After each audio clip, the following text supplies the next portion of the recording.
कारगिल का बर्फीली पहाड़। तो आप लोग कभी जाओगे ना कारगिल, लेह लद्दाख, कश्मीर की तरफ, तो देखना वहाँ का पहाड़ जो है बहुत खामोश सा है। ऐसा लगता है बहुत कुछ कहना चाह रहा है लेकिन कह नहीं पा रहा है। तो ऐसा इसलिए भी है क्योंकि जो लड़ाई हुआ था 1965 1999 में, बहुत सा दिल उधर तड़पा है। आपने सुना भी है। कैप्टन विक्रम बत्रा, अमर प्रेम कथा। तो इसलिए तो ये पहाड़ ऐसे ही खामोश नहीं है कि ये पहाड़ ऐसे ही खामोश नहीं है। ना जाने कितने दिलों को तड़पता देखा है इसने, ना जाने कितना दिलों को तड़पता देखा है इसने। बगे ये संसार बगे अजीब है ना। सब कुछ मिल जाने से भी कहीं ना कहीं कुछ अधूरी कहानी रह जाती है इन प्रेम गाथाओं में, इन प्रेम गाथाओं में।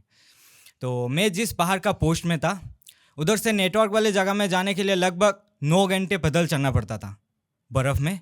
लेकिन वो भी उधर में सिर्फ वाईफाई वाला नेटवर्क मिलता था, मोबाइल नेटवर्क नहीं है, सिर्फ आप वीडियो कॉल कर सकते हैं।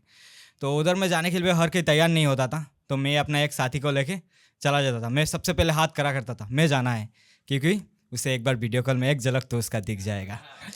तो उसी के ऊपर मैंने अपना अगली लाइन लिखा है कि पहाड़ को चीरते हुए दुश्मन से नज़रें बचाए, कि पहाड़ को चीरते हुए दुश्मन से नज़रें बचाए, बर्फ़ में रेंगते हुए हम चलते थे -30 के कड़क ठंड में। बस एक झलक दिख जाए तुम्हारी इसी उम्मीद में। लेकिन अगले ही पल सारी उम्मीद टूट कर बिखर गई जब वो मिली मुझे ऑफलाइन में, जब वो मिली मुझे ऑफलाइन में। मैं आऊँगा उसे पता था, फिर भी क्यों वो ऑफलाइन थी, क्यों क्यों, ये सवाल मेरे बार बार कानों में गूंज रहा था। फिर मैंने एक बार पहाड़ की तरफ देखा और सोचा ये जमी हुई बर्फ़ पूरा नीचे की तरफ आ जाए, संभाले मुझे उसके अंदर, दिल में जो दर्द है उसे ठंड कर ले। उस दिन इतना रोया था मैं, फिर जैसे तैसे मेरे साथी ने उस दिन मुझे पोस्ट में लेके चला गया। अगली सुबह होते ही मैं उधर से, जो हमारा पहाड़ था पूरा बड़ा बड़ा पत्थर ही था, लेकिन वो भी है ना, लड़के सबके सामने रो भी नहीं सकते। तो उधर से एक बड़ा सा पत्थर था, पहुँचते थोड़ा दूर में, उधर जाके बैठा मैं, ज़ोर ज़ोर से रोने लगा। ऐसा लगा उस दिन पूरा दिल का दर्द आंसू के साथ बहा दूँ। इस ज़ोर ज़ोर से उधर मैं रो रहा था। बर्फ़ भी पिघल रहा था, जब जमा हुआ बर्फ़ था, सदियों से जमा हुआ बर्फ़ ऐसे पिघलता भी नहीं है, लेकिन मेरे आंसू गिर के वो पिघल रहे थे। उसी के ऊपर मैंने अपना अगली लाइन लिखा कि मेरे गिरे हुए अश्क के बूंद ने, कि मेरे गिरे हुए अश्क के बूंद ने सदियों से जमी हुई बर्फ़ को पिघल दिया, लेकिन तेरे दिल को ना पिघल सका। यह मेरा अक्ष दूर नहीं हो रहा है मुझसे, वह कोई बहुत दूर हो रहा है मुझसे। ऐसा क्या गुनाह था मेरा जो तू ना आजमा पाया मुझे। लोग कहते हैं ना, कोई छोड़ के जाने के बाद बहुत तकलीफ होता है। तकलीफ तो उस दिन मुझे हो रहा था जब वो मुझे मेरे साथ होकर भी मेरे साथ ना होने का एहसास दिला रही थी।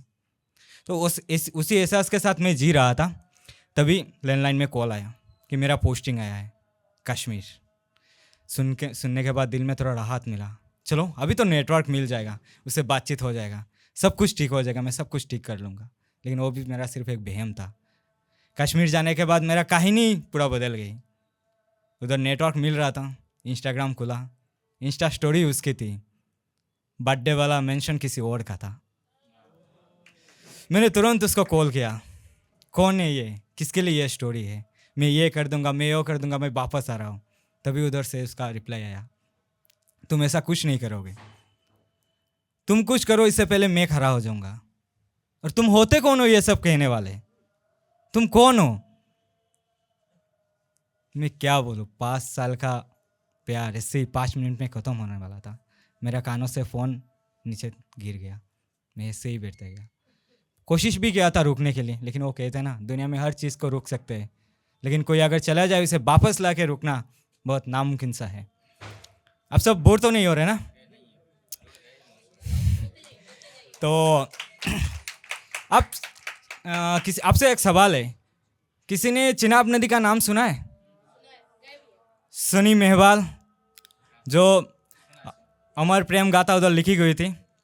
तो अचानक आप लोग सोच रहे हो उधर से कहाँ चिनाब रिवर और सनी मेहवाल आ गई। तो मैं कश्मीर में था। जो अब चिनाब नदी जो है जम्मू कश्मीर से होते हुए पाकिस्तान की ओर बहता है।